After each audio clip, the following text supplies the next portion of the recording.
Welcome to Get Your Mind Right, Boots on the Ground, where we spotlight professionals in the field who have overcome challenges and how they work through them. Their stories offer real-world insights and tips for thriving in today's competitive landscape.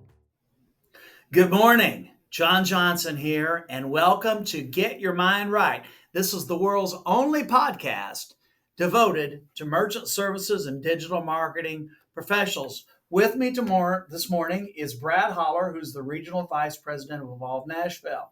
Morning, Brad. Morning. Thanks for having me. Well, thanks for being here. Absolutely. Yeah, I appreciate you guys showing up. Now, for our listeners here, we're gonna take a total different direction here. I have the benefit that you don't have, and that I've known Brad for a little while, and he's really an interesting cat. So we're not. That's putting it mildly. that is putting it mild. That's being generous. Yes, it is. So what we're going to do with Brad is he and I have had some really interesting conversations during the tenure of our relationship, and I got some notes. You can't look at my notes. I won't look. So I got No some cheating. things. I got some things I just want to talk to Brad about, and some philosophical things, and the way he approaches business and life. And, I know I picked up some things from knowing Brad both personally and professionally. And my goal is hopefully you get some takeaways. So I'm going to start with the big one on you. Okay. You ready? All right. So Brad, tell me about hard 75. 75 hard. Wow. 75 hard. 75 hard. Yeah. So there's one or two ways I can go, and I picked the wrong one. Hey, that's okay. That's okay. So it was, for people not familiar with it, it was a program created by a gentleman named Andy Fristello. He's out of St. Louis, and he had created a supplement company called First Form Nutrition. And he's been through a lot in his life. He has a really unique story. He, I think when he was a teenager, he was shot in the face, probably shouldn't have lived through it. And then he started a supplement business, and he struggled so much for the first 10 years that he had to live in the stock room on a cot inside his supplement shop. But now he's a multi-millionaire and built some amazing businesses. And he built a workout regimen that was not just about working out. And I found it during COVID. Okay.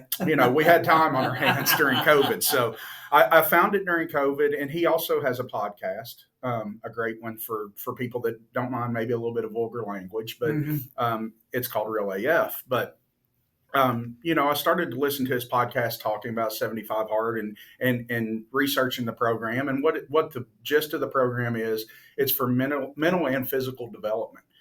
And being fully transparent at that point during COVID, I think we all got a little bit lazy. At least I can speak for myself and say I did. And I knew I started to look at myself a little bit differently because I did not want to be a sloppy leader. I didn't want to look sloppy. I feel like a lot of leadership's in how you present yourself. It is. And I just felt like I didn't look the part of a leader. And so I really wanted to polish myself mentally and physically. So I took this challenge on where what it is you have 75 days straight of 2-a-day workouts. You have to have one outdoor workout that's 45 minutes long. That's a required outdoor. And then you have a second 45-minute workout that can be either indoor or outdoor, and they have to be spaced out at least a couple hours apart. Now, wait a minute. I'm in southern Indiana, and it can get pretty cold in the winter. Yeah. So it's February. It's snowing. It's 10 degrees. Wind's blowing. Yes, sir. I got to go outside. My mind's right. My mind's right. Well, the first 17 days are difficult. You've got to really. Well, now, hang on. Go take me back to February. Okay. So yeah. What's this 45 minutes look like? Am I splitting logs? Am I pulling? You can do whatever you want. That's the beauty of it. There's no set regimen to what it is. It's just moving your body and being active. Okay. So I can bundle up and I can go for a 45-minute walk. Absolutely. Okay. Absolutely. Okay. And so, I went through different phases with it. I've gone through phases where I run for 45 minutes. I've gone through phases. I don't like that because a lot of wear and tear on my knees. You're Clydesdale. I am not a small man. I did that for a while. Then I started doing the hikes and things like that. And I've even done it with, the weighted vest on, the 40-pound weighted vest. Those are fun when you're really feeling like you want to get after it. But to your point, I send pictures sometimes to friends. I've got mask on. I've got toboggans on, covered up. It's rain, sleet, snow. It doesn't matter. You get out there and you do it. You don't make any excuses. And what makes you stick to that is this. I could be on day 68. And there are several other criteria inside this. I want to dive into that. you miss one of those criteria on day 68, you start over on day 1. And I can tell you, after you've gone through it, as rewarding as it is, you don't want to have to start over on day 1. Yeah. So the thing is, too, is you can cheat, but you're cheating yourself. Absolutely. Yeah. All right. So tell me about the second 45 minutes a day. That could be indoor, outdoor. What for you? What did that look like? You know me well enough. That was in a weight room. Okay. I would train one body part a day.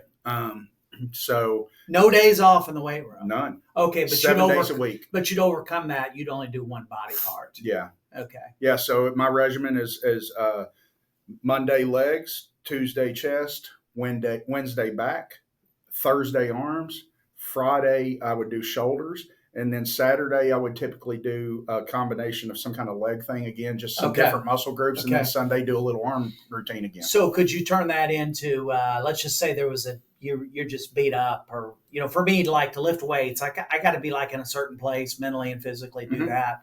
And you're just worn out. Could you do like 2 45-minute cardio sessions? Absolutely. Okay, that works too. Yeah. All right. Yeah. All right. So let's. I'm going to circle back to that, but tell me the other components of the 75 hard. So the every component is you have to take a progress picture every day. I think that's a big one. All right. So in your case, what does that progress picture look like? Am I going to regret asking you this? Well, the final result was great. The first day one, it was ugly. Keep the children locked up? Yeah. Okay, Yeah. I got you. So you got your 2 workouts a day. You have to read 10 pages of a nonfiction book every day. And that was, for me, was the biggest challenge, because I'm naturally not a reader. That I appreciated the fact it got me to start reading. Mm-hmm. The first time I did it, I read a lot of stuff around history. I read a book called Hidden History. People that know me know I might be a little conspiratorial at times. Oh, no. So I enjoy that kind of stuff. But this last time I did it, because I've done it twice now and I intend to do it again, it made me dive in and read my Bible more. And it got me so much closer to God. And I can't. I'm just so thankful for that. So, I haven't done this yet, but so I just now learned. So the spiritual aspect is not necessarily part of 75 hard, but Correct. you plug that in. Correct. Okay, well, there you go. I learned something, because the people I've talked to have done this, that reading component, they've all turned that into a spiritual part. That's really interesting. Isn't that interesting? It is. That's it. I wouldn't have thought that. I mean, literally every person I've talked to, that's what they've done. It's amazing how fast you can get through the New Testament when you're required to read 10 pages a day. I always thought it was a daunting task. Yeah. So it was great. And then so you also have to, here's the 2 big ones. One of them is really hard for a lot of people. It's easy for me. No alcohol for 75 days.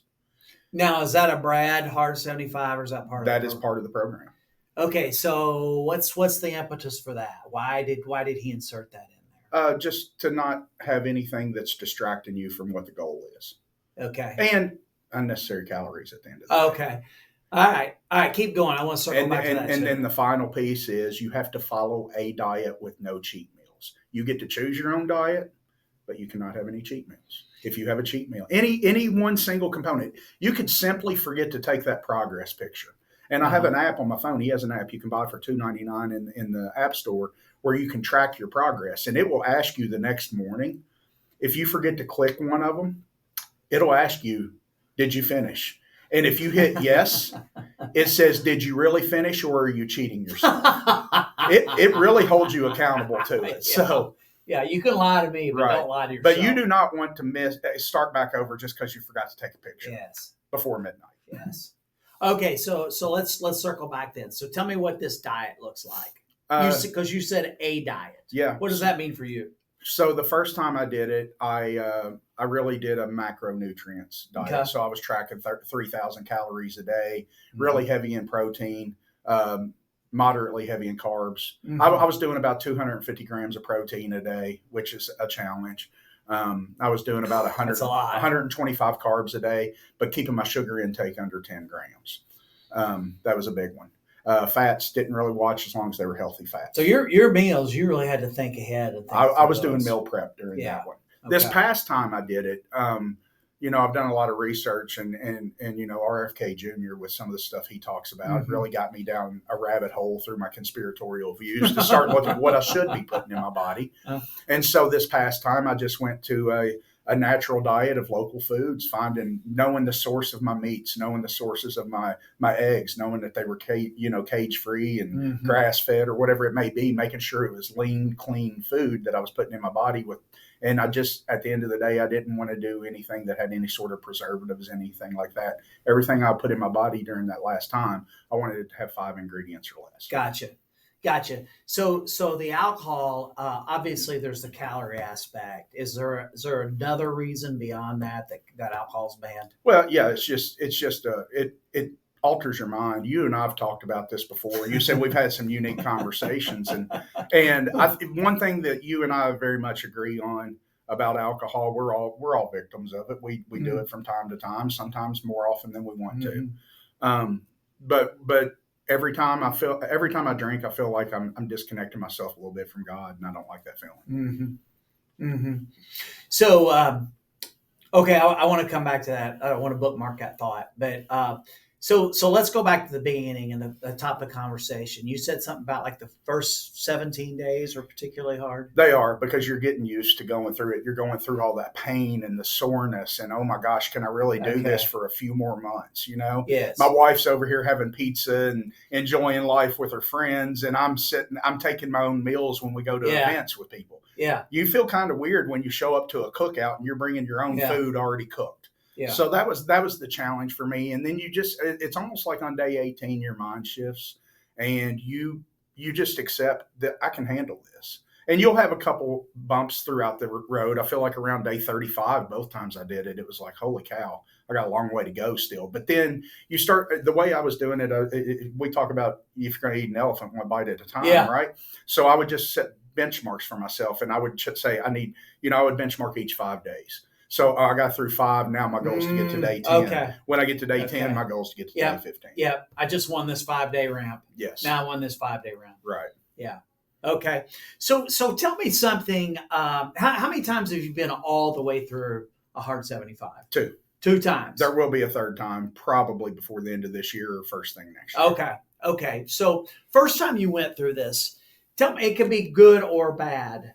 What are some things that surprised you during the process?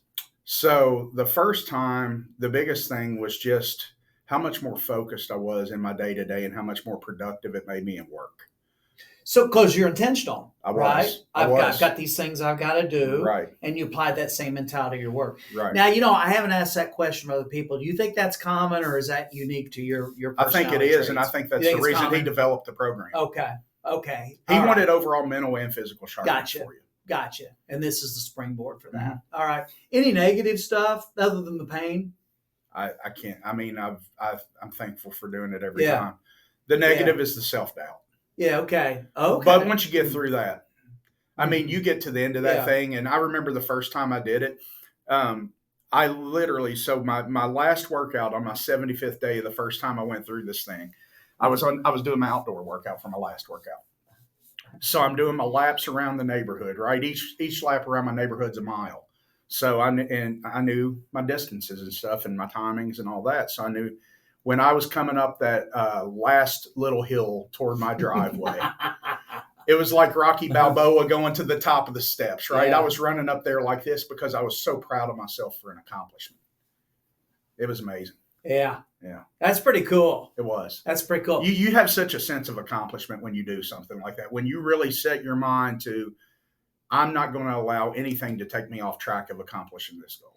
So, well, you took my next question away from me. Is that what it was for you? That Absolutely. I am going to get through this period? Well, I think, yes. And it was because to me, if I want to be great in business and I want to be a great leader and I want to accomplish things for my business, I can't make excuses for how we get there. I just got to get the results and I got to do it the right way. So to me, this was a springboard, and it got me to a point where I realized in life I shouldn't make excuses for being mediocre. Right. All right. So the first time you got through it, all right, and then you had pizza, and I'm guessing you probably had some sort of cold beverage that night. I did. Right? So what stuck with you? What kind of habits and traits and even physicality that stuck with you after it was over? The first time, all of it stuck with me for a long time, except for I did allow myself the cheat meals on the weekend. I pretty much stayed with the program for a while. Okay, so there was a permanent change, not just 75 days. Now, I will say, I in that process, toward the end of that year, I was in the process of opening a restaurant. And so I was doing a lot of travel back and forth, checking on contractors and construction, making sure everything was on time. And sometimes I'd think I was going up there for 30 minutes and it turned into 14 hours. So it turned into stopping and grabbing fast food and things like that and kind of slipping back. And I didn't like that. And so when I did it again this past year, I was disappointed in the fact I'd allowed, stresses and things like that to kind of get me off that track. And I just wanted to refocus myself. Gotcha. Okay. So is it fair to say this permanently changed the way that you think about things and the way you behave? Absolutely. Yeah, that's a big deal. It's really given me there's no excuse to not be better today than I was yesterday. Yeah. That's my mindset, and it's really ingrained it into me. Yeah, that's a great mindset. So you did it again. Now, have you ever fallen off the wagon during it and you had to start over? Not once. Not once. There have been times when this last time, as you know, we have some team in Richmond, Virginia, and I was going to Richmond during 75 hard to meet with the team. In order for me to get those workouts in, sometimes I was out at 3:00 in the morning doing laps through downtown Richmond, Virginia, not knowing where I'm going, just making sure I get my 45-minute outdoor in, and then just not making any excuses. And when you travel, you're in an airport, you're on an airplane, all of that, you're going out to dinner and stuff. It's really, you've got to focus and make the right decisions. Very tough. Yeah. You're definitely broken down when you're traveling, especially air travel. Right. Yeah. I think a couple things are really interesting there. I learned something about your psychology that you just weren't going to start it and fail. No. And I'm guessing that any time in the future you take on another 75, you're not going to fail again. No. So you understand your own psychology, and I love what they've done with that because you hear about accountability partners in business and faith and all sorts of contexts, but that app is your accountability. You're not cheating now, are you? No. And what's funny when you talk about accountability partners, I don't know if you know this, but Shay and I, who's my business partner for those listening or watching that don't know, when we worked at a previous organization, we were each other's accountability partners. That's how our relationship started. Really? Yeah. He's pretty rough, isn't he? He's something. Yeah. Great business. Yeah, you don't ever have to say, now, Shay, what'd you mean by that? No. Yeah. He's going to tell you his thoughts. And that's what I love about him. Yeah, you made me cry last time. You might soften up the words a little bit there, Bubby. I'm sinking this in, and I liken this to, I do things to, the way my psychology works is I have to put myself in a box. And I really got into running. I'm looking on the wall. It was 2006. I ran a marathon, right? Mm-hmm. So I'd run half marathons before, and I talked to a number of people because I was flirting with the idea, and they said, so I said, well, that's just double of half marathon. And they go, no, you can't look at it that way. So is it 3 times as hard? Yeah, you're thinking about the wrong way. This is something altogether different. I said, okay, I'm putting one foot in front of another, and there's a distance. It just seems like longer. Well, I found out what they were saying was true, right? But so I bought the book. It was written in the 70s. It's called the Marathoner's Bible, Training Bible, right? It is literally considered the Bible of training for that. So I bought it and I read it, and I was pretty convinced I could do it, right? So my whole thing is that it's work. It's like that hard 75, right? And my whole thing is that I was going to get tired or get sick or something during the training, or just again, like you said, you lose self-doubt. Use that, self-doubt, or this is just too hard, and why am I doing this, right? So my accountability partner is, I knew telling my wife would not be good enough, because if I changed my mind on it, she would understand. I was working crushing hours at the time on top of it, right? So what I did was I told a number of people, and I knew a number, there'd be a couple of people that would heckle me into non-existence if I dropped out of that. I hate to interject, but I will say I think that's very important. And I did that, and you just made me realize I did that. All of my close friends, I told them I was starting that program. And one of my friends that lives in Cincinnati agreed to do it with me on the first time. So we were keeping each other accountable. Did he do it? He did. No lying. The app was telling him, hey, you're not lying to me, are you? No. Okay. The beauty of doing a program like 75 Hard is you can't fake it because you'll see the results. Yeah. If they do it, there's going to be massive results. Yeah. Well, it is a couple of things here is that, of course, those people, and they weren't doing it to knock me down or anything, but people did ask me about it, and I knew that served its purpose, and that's what I wanted to do. I wanted to ask about. Yep, I'm staying with it. The other thing is that I asked you. This is parallels to my training for a marathon because, it was the thing for me. The joy of it was all about the journey, and you said that you broke it into 5-day increments. Well, mine, it's funny. I hadn't thought about this in a long time. Mine was 1 week increments. Okay. It's another week. I did every training program. I think I believe it was 101 training sessions, and I did 99 of them. Wow. I missed 2, right? Wow. So you almost did 75 hard back. Yeah. I did. And the funny thing about me is that it's so odd on these things because what the rest of the world sees and what you see and experience are 2 different things. Right. Because I had so many people who go, and I've told them about that. Go, man, you ran a marathon. That's 26 miles. They'll say, well, that's from here to there. I just can't imagine running that far. That didn't have any effect on me. And right. People, and everyone was congratulating me. And it was, I got to tell you, the race itself was a letdown for me. And all the joy was in the training. Well, you felt like you felt like something was coming to an end. Yes.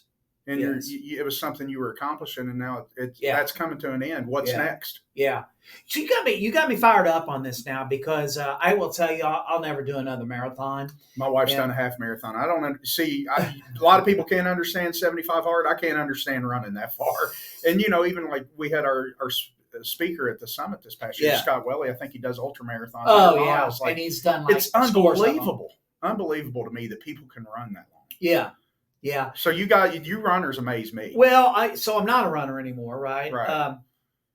For me, once was enough on the marathon, and again, the joy was in the training. And would I enjoy that training again? No. Now, what I did do is I did a triathlon at that, and that was great. Now, the difference, and this is also what really I didn't decide I was never going to run another marathon until I did a sprint triathlon.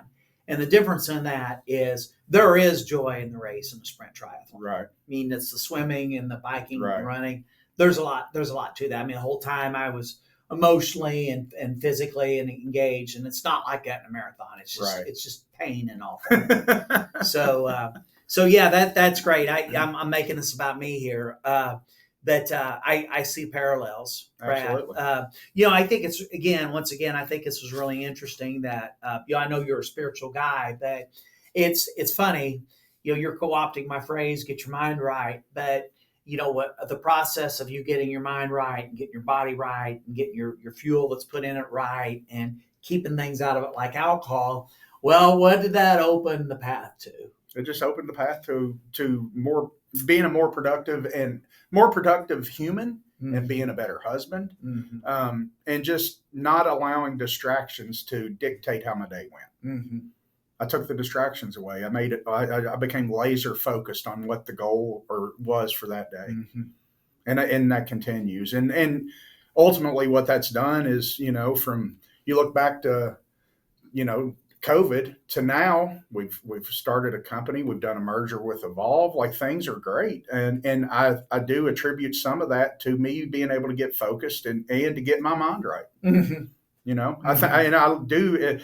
I tease you about it a lot, but at the end of the day, I think it's a great phrase because I do think every day you've got to intentionally get your mind right. So, interestingly, about 4 months ago, my wife and I decided we were going to start getting up at 4 a.m. to go to the gym because I'm going to the office a lot more now. And, it's down, it's a bit of a drive. So we get up at 4 a.m. She goes to one gym. I go to another gym because she can't work out with me. She doesn't like my direction there.